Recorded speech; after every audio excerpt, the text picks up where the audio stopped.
I married the same man 7 times. He had divorced me 7 times for his first love, just so he could spend vacations with her freely and so she wouldn't have to deal with rumors or gossip. The first time we divorced, I tried to stop him by hurting myself. I ended up in the hospital, but he didn't even come to see me. The second time, I lowered myself to apply as his assistant at his company, just so I could see him more. By the 6th divorce, I had already learned to pack my things quietly and leave our apartment without a fuss. My meltdowns, my constant giving in, and my numb compromises only led to one thing: him coming back to marry me on schedule and repeating the same old games. Until now. When I heard that his first love was returning to the country, I handed him the divorce papers first. As usual, he made a plan to remarry me later, but this time he had no idea that I was leaving for good. Larissa's back. Let's get a divorce. I handed Jeff West the divorce papers I had already signed, my face calm and unreadable. For a second, his expression froze, but he quickly recovered. He then signed his name on the papers with practiced ease. It was the first time I had offered him the papers instead of the other way around. Still, just like the last 6 times, he said casually, "Once she leaves in a month, I'll remarry you." In the past, that line would never have been enough to curb my insecurity. I would make him swear an oath or sign a contract, anything to feel safe. This time, I felt nothing. I had no desire to respond at all. "Helen, are you even listening to me?" Jeff frowned, clearly annoyed by my silence. I just nodded. Yeah, but my hands kept moving, folding clothes and packing them neatly into boxes. When Jeff said he would remarry me, he always meant it. Everyone in the business knew him as a man who kept his word. We didn't seem like a real couple anyway. We were like 2 business partners with a contract that needed renewal, signing 2 papers every once in a while. One for marriage, and the other for divorce. By now, I had signed 13 papers. I remembered him saying at our wedding that he would never betray me during our marriage. And he hadn't. After the divorce, he was free to be with anyone he wanted. The only cost was that I became the kind of person everyone in the social circle knew could be summoned or dismissed at his whim. But today my calmness seemed to throw him off. He could vividly remember how I had behaved during our divorce in the past. I had been hysterical, even self-destructive. Now, he watched me pack efficiently, faster than ever, and he looked a little unsettled. Maybe this time, I should move out instead. I slammed the large suitcase shut with a thunk, cutting him off. I already told my friend I'd stay at her place for a few days. Jeff seemed to have thought of something, and his face darkened even further. "You're not planning to sneak into my office again, are you? Pretending to be an assistant just to spy on me? Can't you do anything for yourself? Are you so lost without a man?" I understood what he was doing immediately. He just didn't want me showing up at his office, disturbing him and Larissa Osborne. After all, she was only back for a short visit. Jeff would always hire her to be his chief assistant, staying close to him at all times. After our second divorce, I had applied and got hired as Jeff's assistant. I carried his favorite caramel latte, heart racing with hope, as I pushed open the door to his office. Instead, I found him leaning back in his chair while kissing Larissa, who was sitting on his lap.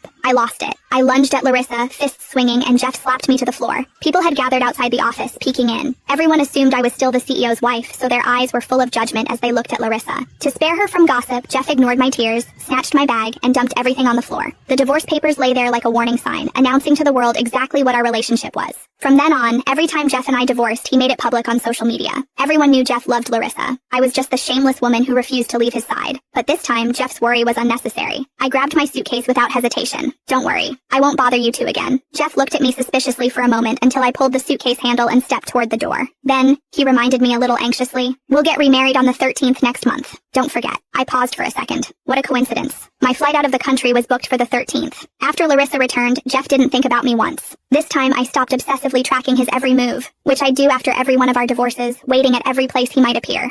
Instead, I spent my days enjoying myself with my best friend, Scarlett Hargraves. We were living our best life. Before I knew it, only 20 days were left until I'd leave the country. One evening, Scarlett and I were waiting for our food at a restaurant when we ran into Jeff and Larissa. Jeff had his arm around Larissa's waist. They laughed and talked as they walked in together, looking like the perfect match. "Helen?" Jeff's eyes immediately locked on me. Larissa leaned close to him, draping an arm around his shoulders while smiling sweetly. "Helen, what a surprise." Seeing my gaze linger on Larissa, Jeff instinctively stepped forward, putting her slightly behind him. I knew he feared I might act like I used to and lunge at Larissa without a second thought, but I didn't. I even held back Scarlett, who was itching to defend me. I smiled casually. "Yeah, what a surprise." Sensing my restraint, Larissa smiled even more confidently. "Sorry, Helen," she said, swinging Jeff's arm and pouting. "Jeff promised to reserve this place just for me. Looks like you'll have to eat somewhere else. Right, Jeff? Say something, or Helen will think I'm picking on her." Jeff's eyes flickered toward me for a second, a mix of hesitation and calculation. Finally, he just nodded. He didn't say a word, but the message was clear, louder than any speech. Scarlett rolled up her sleeves, ready to confront them, but I gently pressed her arm down. "It's okay. We can go somewhere else." Yeah, we'd go somewhere else. Anywhere without Jeff. With my departure abroad looming, I wasn't going to waste time on pointless arguments with my ex. After all, as a competent ex, I was supposed to treat Jeff as if he didn't exist. The restaurant manager, sensing the tension, stepped in with a smile. "You two look so happy together. What a beautiful couple." Jeff's eyes flicked to me with a mix of caution and curiosity, as if wondering what I might say or do. But I ignored it completely, took Scarlett's hand, and walked away. Jeff stared after us, stunned that I hadn't reacted at all. Larissa called Jeff's name several times. By the end, her voice was tinged with impatience before he finally dragged his gaze back to her. I had thought our restaurant encounter would be the last time I'd see Jeff before leaving the country. But on the very night I officially quit as his assistant, I got a video call from him. It was such a rare surprise that I had to fight the urge to hang up immediately. Instead, I switched to a voice call. Jeff's voice carried a hint of annoyance. Why switch to voice? I shrugged it off casually. I don't have makeup on. I'm not ready for video. I immediately regretted saying it. It sounded as if I wanted to impress him. As expected, Jeff laughed, suddenly in a better mood. We've been together forever. I've seen you without makeup plenty of times. His flirty tone made me uncomfortable. I kept my voice cool. Do you need something? He noticed the distance in my tone and sat up straighter, leaving behind his usual lazy posture. I heard you quit from HR. I gave a short yeah, and didn't explain. Neither of us spoke for a while. Jeff tried to fill the silence, but it felt like small talk without real meaning. I'm glad you quit. I never understood why you chose to be an assistant when you're already the CEO's wife. That's kinda lowering your status. He continued, and honestly, your schedule was all over the place. I barely saw you at the office, but I still had to send your paycheck every month. Everyone knew you were my +1, saying I'm playing favorites. Annoyed, I cut him off before he could say more. Don't you have to go see Larissa? Jeff muttered under his breath. We're not together. Why would I? Then he went quiet, remembering I was just his ex. A flicker of guilt crossed his face. I'm sorry about the divorce. I owe you for that. I was just worried people would gossip about Larissa if we were still married. I nodded to myself. Sure, Larissa didn't deserve the whispers and judgment, so I got to be the joke, the topic of conversation for everyone else. My voice grew colder. If there's nothing else, I'm hanging up. Wait, Jeff's voice turned urgent. December 12th is our anniversary. Your favorite singer's concert is that night. I know you've always wanted to go. I'll buy the tickets and we'll go together, okay? For a brief second, I almost thought about telling him the truth. But before I could speak, Larissa's voice rang from the other side of the call. Jeff, I forgot my towel. Can you grab it for me? Jeff froze and stared at my name on the screen, clearly caught between choices. I kept my expression neutral. Go ahead. Finally, he slowly got up, phone still in hand. Don't hang up yet. I'll be right back. Then he walked toward the bathroom. As expected, I heard the unmistakable sounds of Jeff kissing Larissa, a muffled moan from him, and then the bathroom door slammed.